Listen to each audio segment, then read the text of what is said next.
Бишкек шаарындагы Манас кинотеатрында биринчи жолу карантинден кийин Такебай 2 депутат аталышындагы тасманын бет ачаары болуп өттү. Ага фильмдин жаратуучулары, актерлор, чыгармачыл инсандар катышты.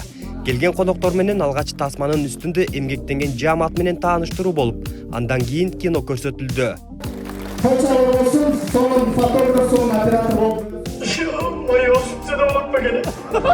Тасмада баш каармандын ролун Аскат Сулайманов, Альбина Имашева, Эржан Осмонов, Калиба Таштанова жаратышкан. Революция болуп кетсечи. Бул депутаттын аялы болгон кандай экен? Жашоосунда ойногон.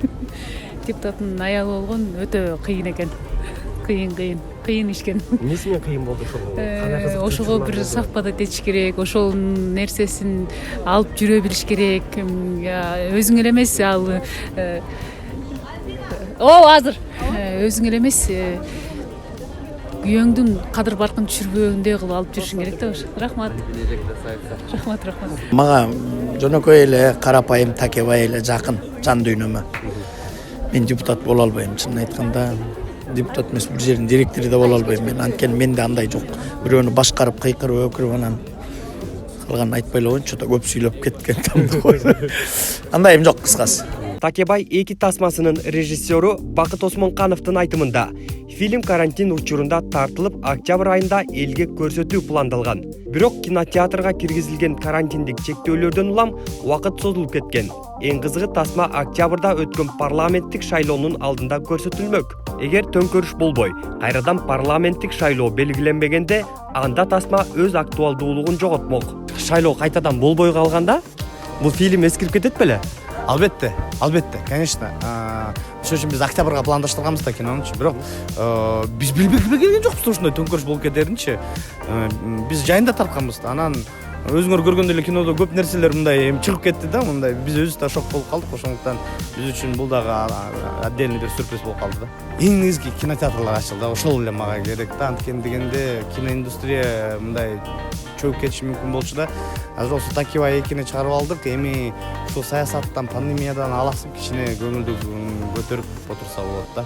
Эгер тасманын кыскача мазмунуна токтоло турган болсок, анда шайлоодо добуш сатып алуулар, депутат менен жакыр жашаган үй бүлөнүн алмашып калган жашоосу чагылдырылат. Анда Такебай аттуу жаран үй алам деп жүргөн миллиондогон акчасын депутатка тартырып жиберет. Буга кайгырып, жубайы менен болушунча шарап ичип, мас болуп уктап калышат. Эртеси үй бүлөсү менен башка чоң үйдө ойгонушат. Муну ал кийин бай депутаттын. Депутат анын жакыр жашаган жашоосуна түшүп калганын түшүнөт. Кызыгы мына ушул жерден башталат. Эми миң айткандан бир көргөн артык. Фильмди толугу менен сиздер өлкөбүздөгү бардык кинотеатрлардан көрсөңүздөр болот. Өзгөчө сонун фильм экен. Чындыгында ошо пандемия карантиндин учурунда Такебай 1-ди үйдөн көргөм.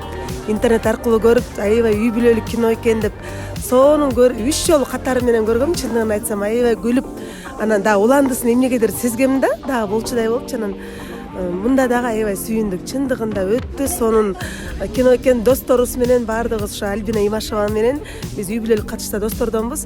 Аябай жыргап, күлүп, ыйлап, ышыгып сонун болуп көрдүк. Кайсы учурлары жакты сизге? Баштан аяк жакты, билбейм, эмнегедир Альбина чыккан жерден эле күлөрдүк биз эмнегедир. Көзүбүздөн жаш ага берип болбой калдык. Мындай күлкүнүн жашы да, сүйүнүчтүн жашы болду. Аябай сонун. Буйгум сөздөрү жакшы болду, элдин маанайын көтөрдү.